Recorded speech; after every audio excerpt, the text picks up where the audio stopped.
ఈ పసుపు సాగులో రైతుకు ఎదురయ్యే సమస్యలేంటి? అలాగే ఆ సమస్యల్ని రైతు ఏ విధంగా అధిగమించినప్పుడు పెట్టుబడులు తక్కువగా అవుతాయి?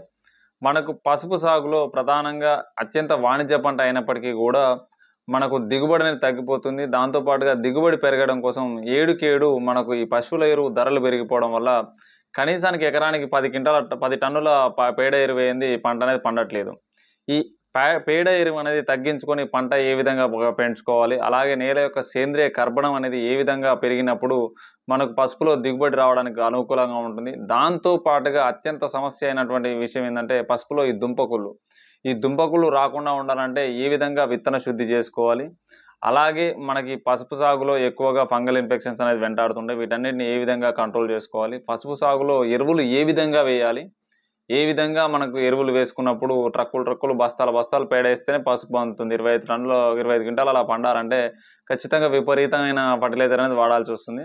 మీకు సోషల్ మీడియాలో ఇప్పటివరకున్న వీడియోస్‌లలో చాలా వరకు పసుపు ఎటువంటి విత్తన రకాలు ఎంచుకోవాలి, విత్తన శుద్ధి ఏ విధంగా చేసుకోవాలన్న వీడియోస్ ఉన్నాయి కానీ, వీటి వెనకాల ఉన్నటువంటి శాస్త్రీయ వివరణ అయితే ఎక్కడ నాకు కనపడలేదు. వీటిలో ఉన్నటువంటి శాస్త్రీయమైనటువంటి విధానాలని మీకు ఈ వీడియోలో తెలియజేస్తాను.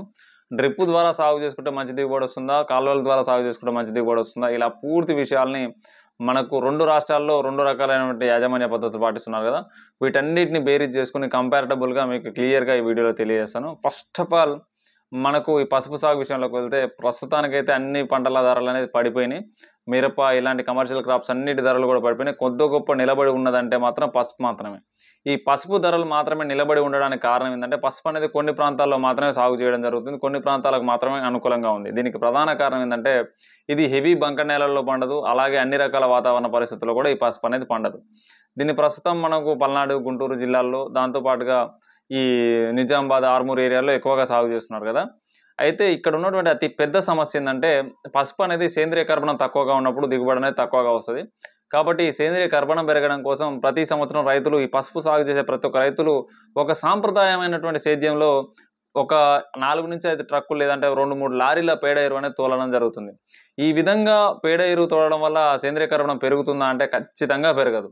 ఎందుకంటే ఇదంతా లాబైల్ ఆర్గానిక్ మ్యాటర్ కిందకి వస్తుంది కానీ స్టేబుల్ ఆర్గానిక్ మ్యాటర్ కిందకి రాదు. దీని గురించి మన ఛానల్లో నేల యాజమాన్యం అనే ప్లేలిస్ట్‌లో సేంద్రియ కర్బనం అంటే ఏంటిదని చెప్పేసి చాలా వీడియోలు చేయడం జరిగింది. దయచేసి ప్రతి ఒక్క రైతన్న గుర్తుపెట్టుకోవాల్సిన విషయం ఏందంటే మన గత వ్యవసాయం వేరు, ఇప్పుడు చేస్తున్నటువంటి వ్యవసాయం వేరు. గతంలో ఉన్న వాతావరణ పరిస్థితులు వేరు, ఇప్పుడున్న వాతావరణ పరిస్థితులు వేరు. గతంలో ఉన్న నేల వేరు, ఇప్పుడున్న నేల వేరు. నేలకు తగ్గట్టుగా, పరిస్థితులకు తగ్గట్టుగా మారాలి గానీ తోటోడు చేసిండని చెప్పేసి నేను చేస్తా, పక్కనోడు మందు కొట్టిండు నేను కొడతా. ఇలాంటి పరిస్థితుల వల్ల గతంలో ఒక మందు కొడితే అది మొక్క పైన ప్రభావవంతంగా పనిచేసేది. కానీ ప్రస్తుతం ఉన్న పరిస్థితుల్లో అనవసరంగా ఒక మందు కొడితే దాని యొక్క ప్రభావం మొక్క యొక్క దిగుబడి పైన పడుతుంది. ఆ ఒక్క విషయాన్ని గుర్తుపెట్టుకోండి. ఆ విధమైన యాజమాన్యం చేసుకోండి. అంతేకాని ట్రక్కులు పేడ ఎరువు అనేది వేసుకోవడం వల్ల ఎటువంటి ఉపయోగం ఉండదు. గతంలో నేలలో జీవం ఉండేది. మరీ చెప్తున్నాను. గతంలో నేలలో జీవం అనేది ఉండేది. మీరు ఈ ట్రక్కులు పేడ ఎరువు వేసినప్పుడు దీన్ని డీకంపోజ్ చేసేది. దాన్ని స్టేబుల్ ఆర్గానిక్ మ్యాటర్ నుంచి లాబైల్ ఆర్గానిక్ మ్యాటర్ నుంచి స్టేబుల్ ఆర్గానిక్ మ్యాటర్‌కి మార్చేది. ఏం లేదు లాబైల్, స్టేబుల్ ఏం లేదు. సింపుల్‌గా చెప్తున్నా. సేంద్రియ కర్బనం అనేది 2 రకాలు. ఒకటి శాశ్వతమైనది, 2 అంటే టెంపరవరీ తాత్కాలికమైనది. ఈ 2 రకాల ఆర్గానిక్ మ్యాటర్‌లు ఉంటాయి. స్టేబుల్ ఆర్గానిక్ మ్యాటర్ ఎంత ఎక్కువగా ఉంటే పంట దిగుబడి అంత ఎక్కువగా ఉంటుంది. ఈ సేంద్రియ కర్బనం పెరగాలంటే ఏం చేయాలంటే ఫస్ట్ ఆఫ్ ఆల్ భూమిలో జీవాన్ని నింపాలి. అంటే సూక్ష్మజీవులు, బ్యాక్టీరియాలు, ఫంగస్‌లు, ఆల్గేలు, ప్రోటోజోవాలు, నెమటోడ్స్ ఇట్లాంటి వాటిని పెంచాలి. కానీ ఇవన్నీ పెంచకుండా ఓన్లీ పెంటమట్టి వేయడం వల్ల ఇవన్నీ పెరుగుతాయంటే పెరగవు. కాబట్టి పేడ ఎరువు కాకుండా మీరు పేడ ఎరువు వేయడానికి ముందు ఏం చేయండి అంటే ఒక పెంట కుప్ప తోలుకొని ఆ పెంట కుప్పలో ఈ బ్యాక్టీరియాస్ అన్నేసి ఫర్మెంటేషన్ చేసుకొని కంపోస్ట్ యాక్సిలేటర్స్ లాంటి ఎరువులు చాలా మార్కెట్లో ఉన్నాయి. మన తెలుగు యువరైతు వారు కూడా మీకు తక్కువ ధరలో ఇస్తున్నారు. ఒక ట్రక్ పేడ ఎరువు తీసుకొని దానిపైన కంపోస్ట్ యాక్సిలేటర్ లాంటి ఎరువులు బ్యాక్టీరియాస్ వేసుకొని వీటిని డీకంపోజ్ చేసుకొని ఈ కంపోస్ట్ వేసుకోవడం వల్ల పెట్టుబడి చాలా వరకు తగ్గుతుంది. దాంతో పాటుగా ఈ పేడ ఎరువులో మీరు జీవాన్ని నింపుతున్నారు కాబట్టి మీకు ఇక్కడే దుంపకుళ్ళు రాకుండా ఉండడానికి అవకాశం ఉంటది. ఇక్కడ పేడ ఎరువులో మీరు జీవ ఎరువులను డెవలప్ చేసుకొని వాడుకోవడం వల్ల దుంపకుళ్ళు రాకుండా ఉంటది. దాంతో పాటుగా 4 ట్రక్కులు పేడ ఎరువు వేసే కాడ కేవలం ఒక అర ట్రక్కు పేడ ఎరువు సరిపోతుంది. ఒక ఎకరానికి ఒక 5 క్వింటాల పేడ ఎరువు అనేది సరిపోతుంది. కంపోస్ట్ ఎరువు అనేది ఒక 5 క్వింటాలు వాడు కూడా సరిపోతుంది. ఇది స్టేబుల్ ఆర్గానిక్ మ్యాటర్ కిందకి పనిచేసి మొక్క సస్టైన్ అవ్వడానికి యూజ్ అవుతుంది. మీకు ఏ విధంగా ఎరువు తయారు చేసుకోవాలన్న వీడియోస్ మన ఛానల్లో ఉన్నాయి. అర్థం కాకపోతే వీడియో చివర్లో మా తెలుగు యువరైతు టీం నెంబర్ ఉంటుంది. కాల్ చేయండి, మీకు క్లియర్‌గా చెప్తారు. దయచేసి ప్రతి ఒక్క రైతన్న కూడా ఈ ఫస్ట్ ఆఫ్ ఆల్ ఈ ట్రక్కులు 30,000 40,000 పెట్టి ఈ పేడ ఎరువులు తోడేయడం మానేయాలి. ఇక రెండోది వచ్చేసి డ్రిప్ ఎరువు ద్వారా సాగు చేసే వాళ్ళకైతే మాత్రం 100% ఈ కంపోస్ట్ కూడా అవసరం లేదు. ఖచ్చితంగా మీరు స్లర్రీ అనేది రెగ్యులర్గా వాడుకోండి. స్లర్రీ రెగ్యులర్గా వాడుకోవడం వల్ల మీకు ఆల్మోస్ట్ ఆల్ ఇక్కడే సగం పెట్టుబడి అనేది క్లియర్ అయిపోతుంది. ఇక పత్తిలో మనకు పసుపులో వచ్చేటువంటి అతిపెద్ద సమస్యలు ఏంటంటే, ఒకటి ఆకుమచ్చ తెగులు. ఈ ఆకుమచ్చ తెగులుకు గతంలో M45 లాంటి మందులు వాడేది, ఇప్పుడు కార్బియోట్రాప్ లాంటి పెద్ద పెద్ద మందులు వాడుతున్నారు. మీకు ఒక విషయం నేను ఇక్కడ తెలియజేయాలనుకుంటున్నాను. మనకు మిరప కూడా ఒకప్పుడు రాజ్యం వెళ్ళిన పంటే. ఆల్మోస్ట్ ఆల్ ఈ పసుపు సాగు చేసే ప్రతి ఒక్కరికి తెలుసు, మిరప అనేది ఒకప్పుడు రాజ్యం వెళ్ళిన పంటే. కానీ దాని ధరను తగ్గించడం కోసం అని చెప్పేసి కెమికల్ ఇండెక్స్ ఉందని చెప్పేసి దాన్ని ఈరోజు అత్యంత దారుణమైన స్థితిలోకి తీసుకొచ్చారు. మీరు ఇలాగే కెమికల్స్ పెంచుకుంటూ పోతే రేపు పసుపు రైతు పరిస్థితి కూడా అదే రావచ్చు. కాబట్టి దయచేసి ప్రతి ఒక్క రైతన్న కూడా గుర్తుపెట్టుకోవాల్సిన విషయం ఏంటంటే, పసుపు అనేది చాలా సాధారణమైన పంట. నేల యొక్క సేంద్రీయ కర్బనం బాగున్నప్పుడు పండే పంట. రాష్ట్రం మొత్తం కాకుండా కేవలం మీ ప్రాంతాల్లోనే పండడానికి కారణం ఏంటంటే, దేవుడు మీకు ఇచ్చినటువంటి వాతావరణం అనే ఒక వరం, దాంతోపాటుగా మీకు ఇచ్చినటువంటి నెలలు. దాన్ని పాడు చేసుకొని దిక్కులు చూడడం కాకుండా వాటిని మీరు కాపాడుకుంటేనే సస్టైనబుల్గా మీరు ఈ పంట పండించుకోగలుగుతారు. భవిష్యత్ తరాలకు పండించుకోవడానికి అనువైన నేలని ఇవ్వగలుగుతారు. అంతేగాని మీరు కూడా విపరీతంగా ఫర్టిలైజర్స్ వేసేసి, విపరీతంగా ఎరువులు వేసేసి, అడ్డమైన ఫంగిసైడ్లు కొట్టేసి నేలను నాశనం చేస్తే మీ ముందు తరాలకు, అలాగే మీ తరమైనా సరే మంచి పంటలు అయితే పండియలేరు. అది మాత్రం గుర్తుపెట్టుకోవాలి. ఖచ్చితంగా ప్రతి ఒక్క రైతు అయితే దీన్ని గుర్తుపెట్టుకోవాలి. ఇది మాత్రం అక్షర సత్యం. ఎందుకంటే ఎక్కడ పండిన పంట మీ దగ్గర పండుతుందంటే మీ వరం, మీకు దేవుడు ఇచ్చినటువంటి వరం అది. ఇక టాపిక్లోకి వెళ్ళినట్లయితే, ఎటువంటి ఫంగస్ రాకుండా ఏం చేసుకోవాలి? ఫస్ట్ ఆఫ్ ఆల్ నేనైతే ప్రతి ఒక్క పసుపు వేసుకునే రైతుకి ఏం చెప్తానంటే, చివరి దిక్కులోనే ఫాస్ఫరస్ ఇవ్వండి. మీరు పైపాటుగా ఫాస్ఫరస్ ఎరువులు, భాస్వరం ఎరువులు ఇవ్వడం వల్ల ఎటువంటి ఉపయోగం అయితే పసుపు పంటలో ఉండదు. మనకు మొక్క అనేది నాటుకున్న 40 రోజుల తర్వాత ఇది మొలక అనేది రావడం స్టార్ట్ అవుతుంది. ఈ 40 రోజుల్లోపు వీడ్ కంట్రోల్ కోసం మీరు ఏ మందైనా వాడుకోవచ్చు. గ్లైఫోసేట్ వాడుకోవచ్చు. ఎక్సెల్ కంపెనీ వాళ్ళది గ్లైఫోసేట్ వాడుతున్నారు చాలా ఏరియాలలో. అయితే రైతులు చెప్పే విషయం ఏంటంటే, ఎక్సెల్ కంపెనీ వాళ్ళది మాత్రమే పనిచేస్తుంది, మిగతా అన్నీ అయితే మాకు అంత ప్రభావవంతంగా పనిచేయట్లేదని చెప్తున్నారు. అది ఫీల్డ్ రైతు ఎక్స్పీరియన్స్, నాదైతే కాదు, రైతులందరూ చెప్పేటటువంటి ఫీల్డ్ ఎక్స్పీరియన్స్ ఇది. ఆ తర్వాత మీకు అట్రాజిన్ లాంటి కలుపు మందులు ఉన్నాయి కదా, కలుపు మందులు వాడుకోండి. స్టార్టింగ్ స్టేజ్లో కొంతవరకు వాడుకోండి. వీలైతే అంతరసేద్యం చేసుకోండి. చేసుకుని కలుపు మందులు చేసుకున్న తర్వాత ఒకసారి దుంప అనేది బయటకు వచ్చిన తర్వాత దీనికి ఫస్ట్ ఆఫ్ ఆల్ వచ్చేటువంటి సమస్య ఏదైనా ఉందంటే ఆకుమచ్చ తెగులు. దీనికి మనకు మార్కెట్లో బాసిల్లస్ సబ్స్టిల్స్ అనే జీవన ఎరువు అందుబాటులో ఉంది.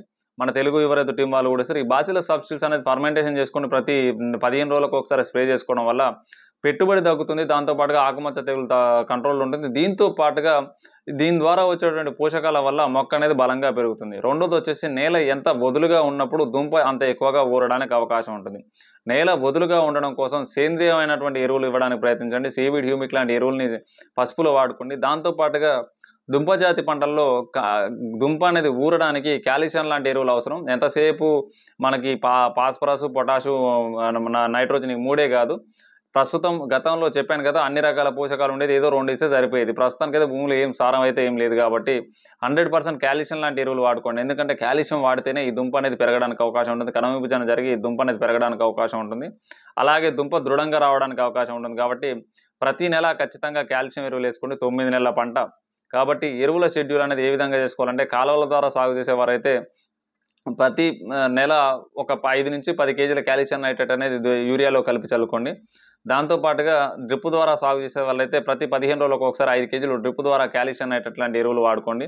దాంతోపాటుగా 3-19 లేదంటే 0-52-34 ఇలాంటి ఎరువులు వాడుకోండి. లేదంటే 13-04-45 లాంటి ఎరువులు వాడుకుని, లేదా అవసరానికి తగ్గట్టుగా మీ నేల యొక్క స్థిరత్వానికి తగ్గట్టుగా డ్రిప్ ద్వారా సాగు చేసే వాళ్ళైనా సరే, ఆ కాలువల ద్వారా సాగు చేసే వాళ్ళైనా సరే ఒక డ్రమ్ ఏర్పాటు చేసుకుని స్లర్రీ తయారు చేసుకొని డ్రిప్ ద్వారా వదులుకోండి. దీనివల్ల ఏమవుతుందంటే, దీంట్లో మనం ఇచ్చేటటువంటి స్లర్రీలో అన్ని రకాల బ్యాక్టీరియాస్ ఉంటాయి. ఈ బ్యాక్టీరియాస్ అనేది భూమిలో గుల్లబారుస్తాయి. దాంతోపాటుగా ఇచ్చేటువంటి చెక్కల పిండి వల్ల, చెక్కల నుంచి ఈ బ్యాక్టీరియాస్ తిని వచ్చిన సెకండరీ మెటబలైట్స్ వల్ల నేల అనేది స్థిరత్వాన్ని పొందుకుంటుంది. మీరు ట్రక్కులు పోసిన పెంటమట్టి ద్వారా వచ్చే సేంద్రీయ కర్బనం అనేది మీకు ఈ స్లర్రీ ద్వారా అందుతుంది. మొక్కకు కావాల్సిన అన్ని రకాల పోషకాలు అందుతాయి. దుంప అనేది బలంగా ఊరుతుంది. అలాగే ఖచ్చితంగా దుంపకుళ్ళు, దుంప ఈగ అనేది రాదు. స్లర్రీ వాడుకోవడం వల్ల 99.9% దుంపకుళ్ళు అనేది రాకుండా ఉంటుంది. ఎందుకంటే ఇది ఒక ఫంగల్ ప్రివెంటర్ కాబట్టి ఎటువంటి ఫంగల్ ఇన్ఫెక్షన్స్ రాకుండా ఉండడానికి చాలా బాగా ఉపయోగపడుతుంది. ఇక దాని తర్వాత రైతులకు వచ్చే అతి పెద్ద సమస్య ఏంటంటే, ఈ వర్షాలు ఎక్కువగా కురిసినప్పుడు ఈ దుంప అనేది ఎక్కువగా కులిపోతుంది. మీరు ముందు దశ నుంచే స్లర్రీ అనేది కనుక వాడుకున్నట్లయితే దీంట్లో పెద్దగా చెప్పడానికంటూ ఏం లేదు. దుంపకుళ్ళు అనేది ఒక అతి పెద్ద సమస్య. పేడ ఎరువు అనేది రెండో పెద్ద సమస్య. ఇక లేబర్ అంటే దాన్ని నేను కాదుగా ఎవరేం మార్చలేరు. ఈ హార్వెస్టింగ్ కావచ్చు, ఈ గుంటకలు కావచ్చు, ఈ వింటర్ కల్టివేషన్ కావచ్చు, ఇలాంటి సమస్యలను అయితే నేను కాదు ఎవరు మార్చలేరు. వీడ్ మేనేజ్మెంట్ చేసుకోవడం కోసం మనకు దీంట్లో మల్చింగ్ కూడా కొన్ని ప్రాంతాలకు సూటబుల్ అవుతుంది. కొన్ని ప్రాంతాలకు గడ్డి ద్వారా మల్చింగ్ చేసుకోవడం వల్ల చాలా ప్రాంతాల్లో సక్సెస్ అయినప్పటికీ అన్ని ప్రాంతాల్లో ఇదైతే సక్సెస్ఫుల్గా లేదు. ఇంకా దీని మీద టెస్టింగే జరుగుతుంది కాబట్టి దీన్ని మనం చెప్పలేము. రెండోది వీడ్ మేనేజ్మెంట్, ఈ లేబర్ మేనేజ్మెంట్లో మాత్రం ఖర్చు పెరుగుతూనే ఉంది. ఖచ్చితంగా దీన్ని తగ్గించుకోవడానికి వీలైనంతగా ఎక్విప్మెంట్స్, యంత్రాలు వాడడానికి ప్రయత్నించండి. దాని తర్వాత ఖచ్చితంగా దీంట్లో ఉన్న అతిపెద్ద సమస్య దుంపకుళ్ళు, లేదంటే ఆకుమచ్చ తెగులు, లేదంటే మన ఈ పేడ ఎరువు. ఈ మూడిట్లలో పేడ ఎరువుకు ఆల్టర్నేట్గా కంపోస్ట్ వాడుకున్నట్లయితే మీకు ఎకరానికి 5 నుంచి 4,000 రూపాయల్లో ఖర్చు అయిపోతుంది. 100% 3-4 వేలలో ఖర్చు అయిపోతుంది. ఆ తర్వాత స్లరీ రెగ్యులర్గా వాడుకొని ఈ ఫర్టిలైజర్ తగ్గించుకోవడం వల్ల 100% 25 క్వింటాల్ దిగుబడి అయితే ఖచ్చితంగా వస్తుంది. అది మాత్రం నేను ఛాలెంజ్ చేసి చెప్పగలను. 25 క్వింటాల్ దిగుబడి పైనే వస్తుంది, కానీ తక్కువ లోపు అయితే రాదు. తెలుగు యువ రైతు టీం అనేది మీకు నేల వదులుగా మారడానికి, అలాగే నేల వదులుగా మారి దుంప అనేది కుళ్ళు రాకుండా ఉండడానికి, దుంప బలంగా రావడానికి కావాల్సినటువంటి ఎరువుల షెడ్యూల్ అనేది తెలుగు యువ రైతు టీం అనేది అందిస్తుంది. పసుపులో ఎటువంటి సందేహాలున్నా కూడా మన తెలుగు యువ రైతు టీంని సంప్రదించవచ్చు. కలుపు మందులు అనేది ప్రాంతాన్ని బట్టి మారుతూ ఉన్నాయి కాబట్టి మీ ప్రాంతాలకు తగ్గట్టుగా మన తెలుగు యువ రైతు టీం అనేది మీకు సజెషన్ చేస్తుంది. ఇలాంటి మరెన్నో టెక్నికల్ ఇన్ఫర్మేషన్ కోసం మన తెలుగు యువ రైతు యూట్యూబ్ ఛానల్ని సబ్స్క్రైబ్ చేసుకోండి. అలాగే మన ఛానల్లో చాలా రకాల నేల యాజమాన్యం వీడియోస్ ఉన్నాయి. మీ వరకైతే చాలా బాగా ఉపయోగపడతాయి కాబట్టి ప్రతి ఒక్క రైతన్న కూడా వీడియోలు చూడండి. ఖచ్చితంగా ప్రతి ఒక్క రైతన్నకి ఎటువంటి సందేహాలున్నా కామెంట్ బాక్స్లో కామెంట్ చేయండి, లేదంటే తెలుగు యువ రైతు టీంని సంప్రదించండి. మీకు పరిపూర్ణమైన వివరాలు అయితే అందిస్తారు. జై హింద్, జై జవాన్, జై కిసాన్.